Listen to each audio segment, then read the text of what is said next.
So আমি আজকে আপনাদের ক্লাসে যেটা বোঝাবো বা বোঝানোর চেষ্টা করব যে আপনি যখন একজন অ্যাসিস্ট্যান্ট মার্চেন্ডাইজার হিসেবে বা ট্রেনি মার্চেন্ডাইজার হিসেবে জয়েন করবেন, সো আপনাকে যে ধরনের কাজগুলো দেওয়া হবে সেই কাজগুলো আপনারা কিভাবে প্রপারলি করবেন, ইভেন সেই কাজ থেকে কিভাবে আপনি নিজেকে স্কিলস করবেন। সো আসলে কেউ পার্সোনালি আপনাকে হাতে ধরে কোনো কাজ শেখাতে যাবে না বা ওইভাবে দেখিয়ে দিবে না, জাস্ট আপনার নিজের আগ্রহ থেকে কিছু কিছু জিনিস শিখতে হবে।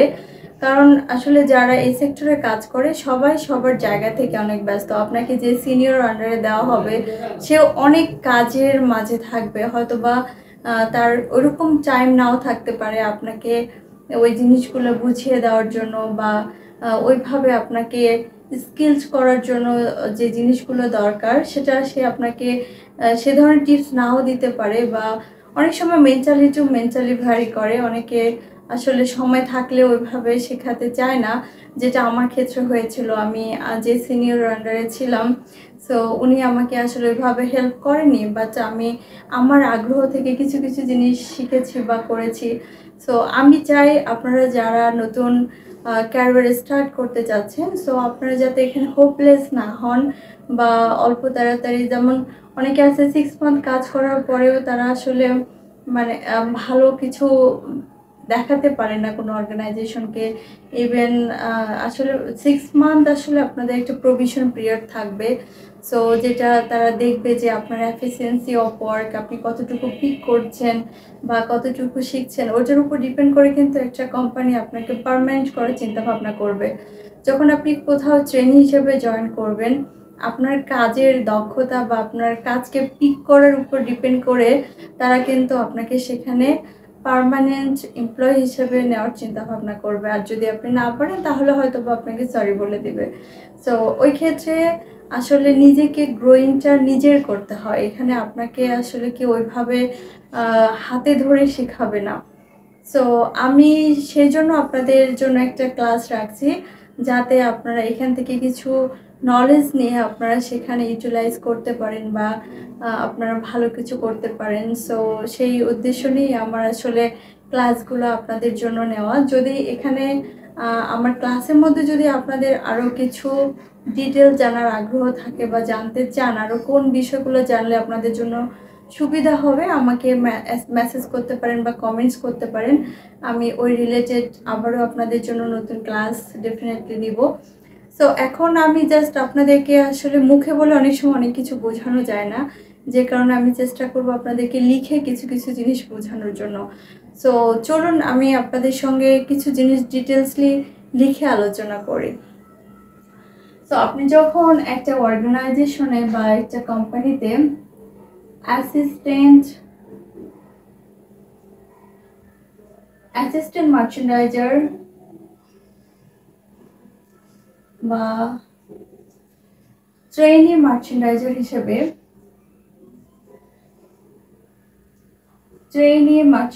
হিসেবে জয়েন করবেন, তখন কিন্তু শুরুতে আপনাকে এমন টাইপের কোনো কাজ দেবে না যে কাজটা আপনি সরাসরি প্রোডাকশন ফলো করছেন বা সরাসরি কাস্টমার হ্যান্ডেল করছেন। কারণ শুরুতে অবশ্যই আপনার সেই ধরনের স্কিলস বা এফিসিয়েন্সি থাকবে না।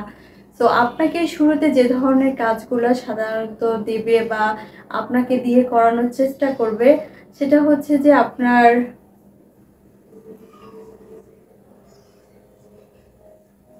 ল্যাব ডিপ, অ্যাক্সেসরিজ, এমব্রয়ডারি,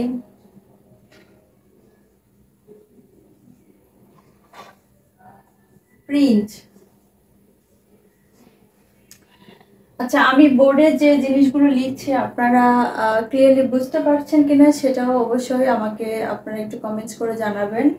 এখানে আমি লিখেছি ল্যাব ডিপ, অ্যাক্সেসরিজ একটু সংক্ষেপে লিখেছি, এমব্রয়ডারি, প্রিন্ট।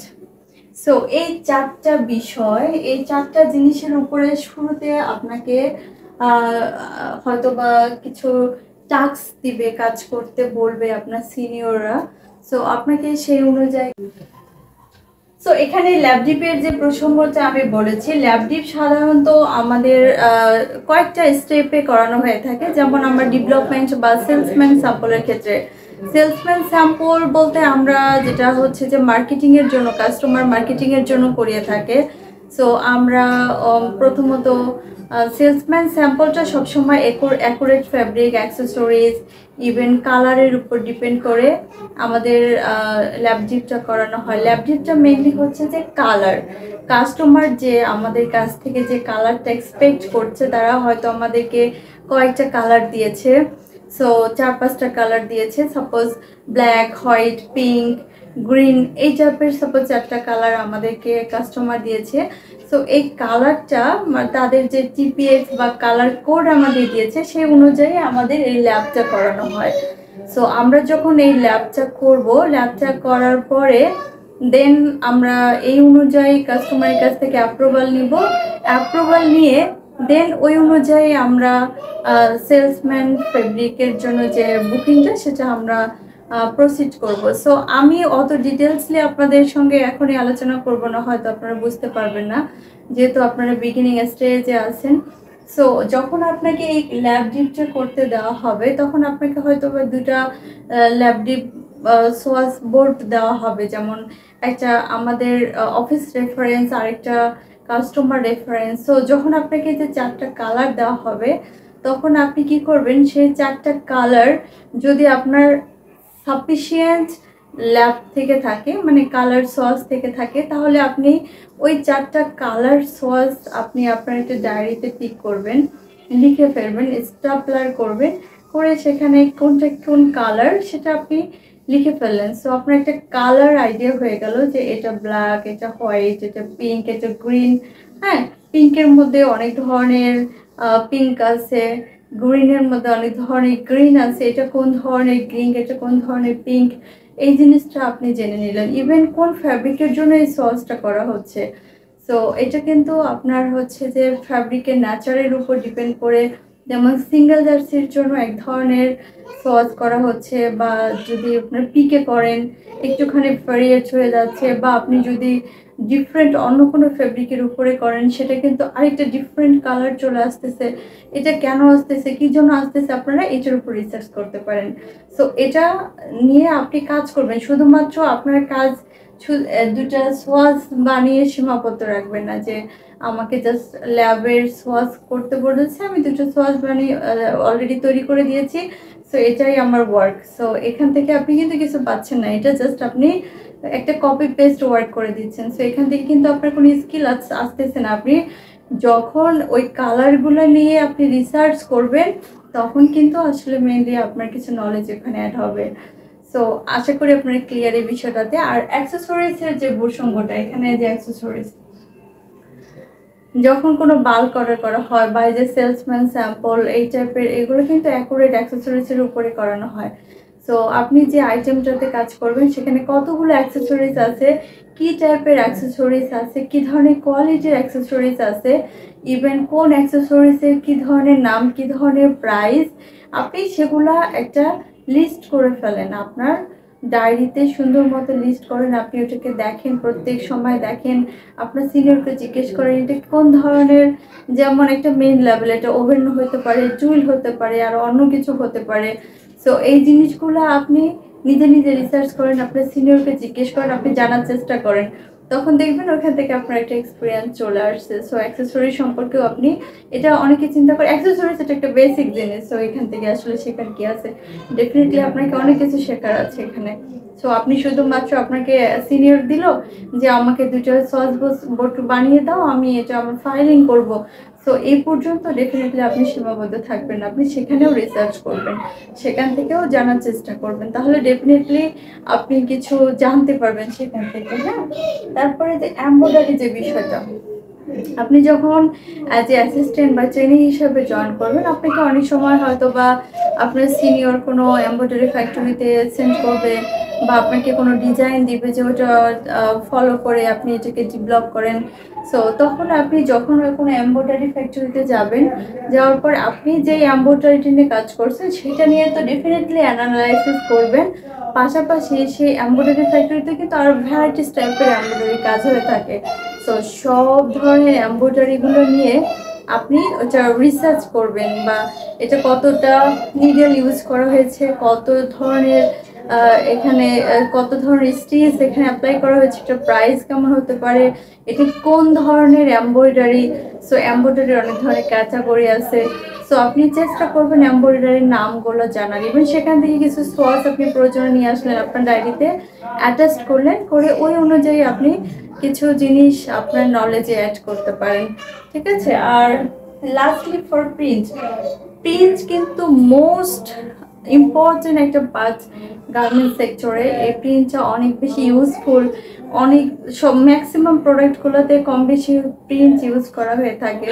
সো এই প্রিন্টগুলো কিন্তু লট অফ ভেরিয়েন্ট থাকে। সো এখানে অনেক ধরনের প্রিন্ট আছে, আপনি প্রিন্টের নামগুলো জানবেন, প্রিন্টগুলো অ্যানালাইসিস করবেন, প্রাইসগুলো জানার চেষ্টা করবেন।